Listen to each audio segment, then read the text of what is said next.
going on? Welcome back to my channel. My name is Steven for all the new subscribers.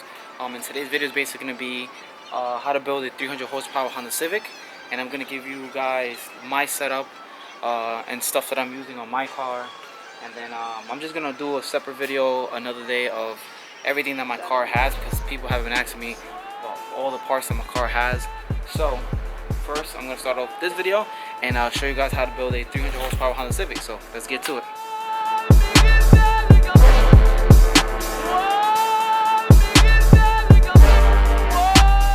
So to start this off first, I am running a B16A engine, which is a JDM SIR1, which is a SI CRX. In my opinion, and a lot of people that I've heard from, this is like one of the best B16s that Honda actually made. I think it's like one of the first gens ones. But yeah, so that's the motor that I'm running, which is the B16A. So let's start this off with I'm running the turbo. So it's a fully stock motor with an eBay turbo. It's a Musa EUSA turbo kit, full turbo kit. For a lot of people that talk about eBay turbos and they're trash or whatever, they're not. You just want to, use high quality parts because people tell you to. No.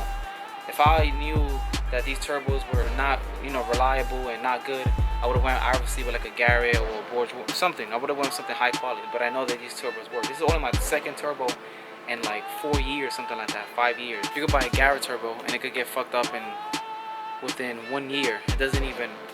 It's all about what you want. If you know it works, it works. And I know this works. It's a full eBay setup and it works completely fine. The car is tuned on 93. I didn't do 85 for the simple fact of 85 is kind of hard to get and out of like New York and stuff like that.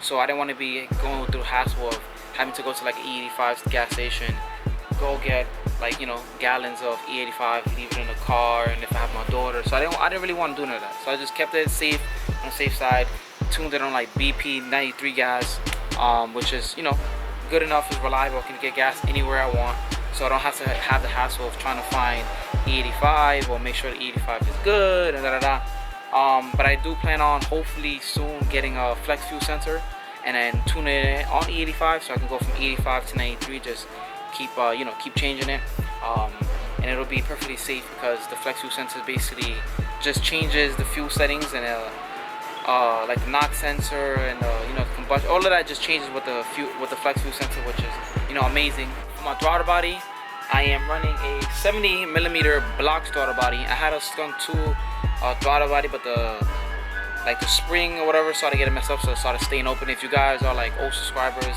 you can look back to where I had like throttle body issues. The throttle body was staying open, so the AFRs on the air fuel ratio was like all over the place. It was like running lean and running rich. So I switched over to a 70mm block throttle body, which is, I bought it on eBay for about I think it was like actually like 80 bucks, which is super great. It works awesome, and it's like super cheap.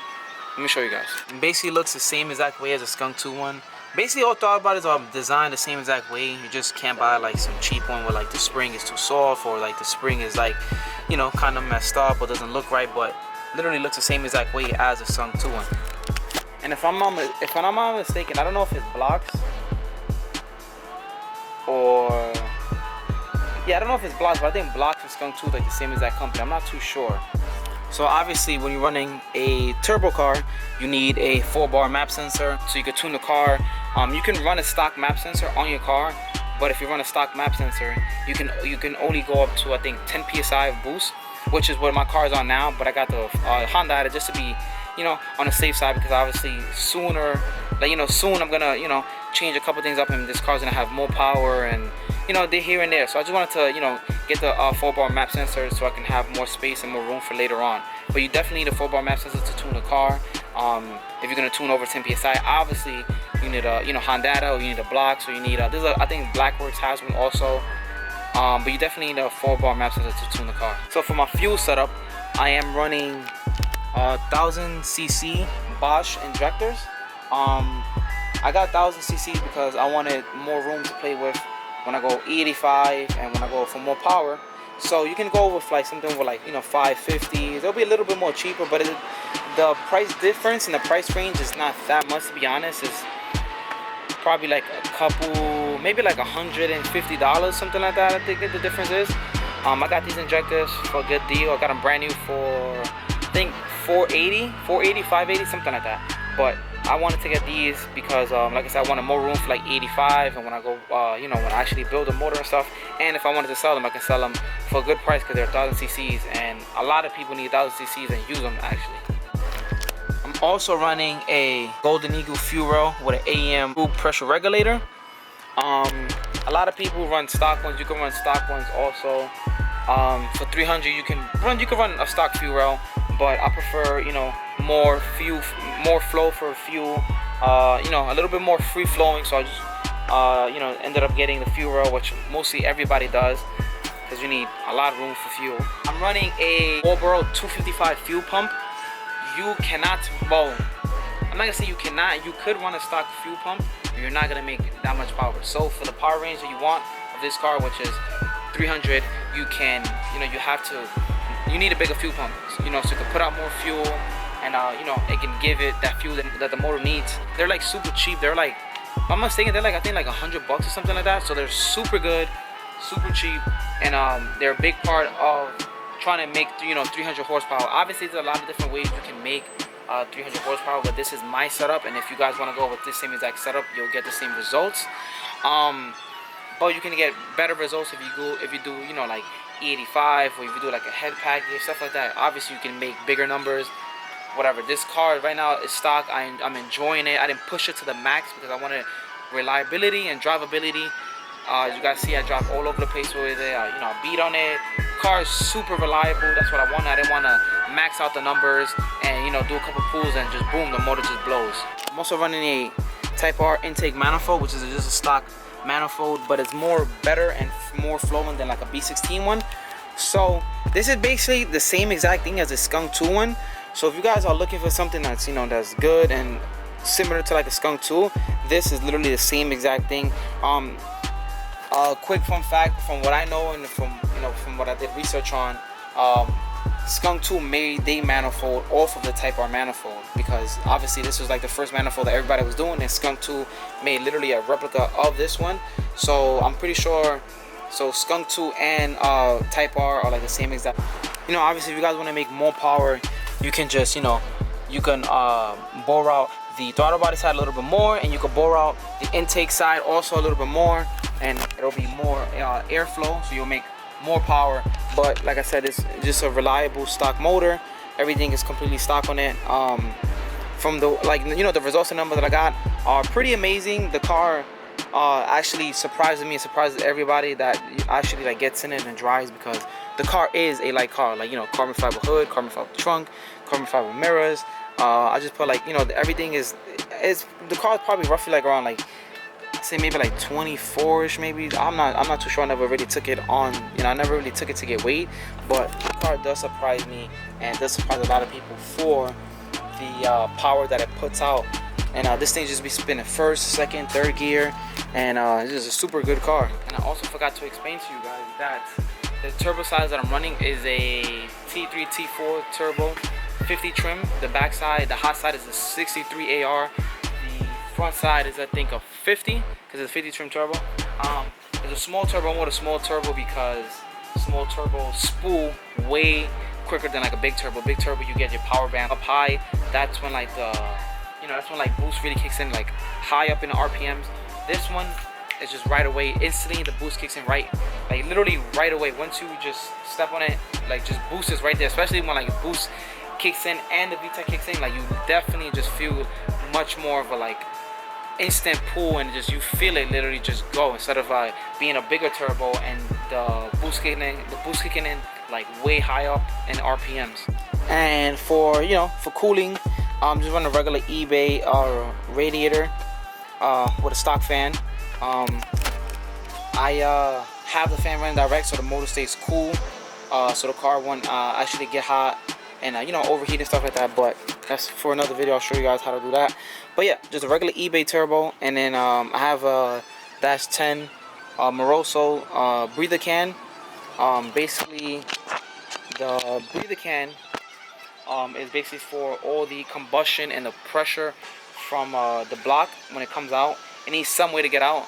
These motors come with a breather box in the back of it, like a catch can and a breather box in the back of the motors. I know LS's and I think B20Vs don't come with it. I know LS and B20s don't come with it, but VTEC motors do come with it. So I think the B16, GSR, the Type R, the CTR, those motors all come with the breather box in the back, I'm pretty sure.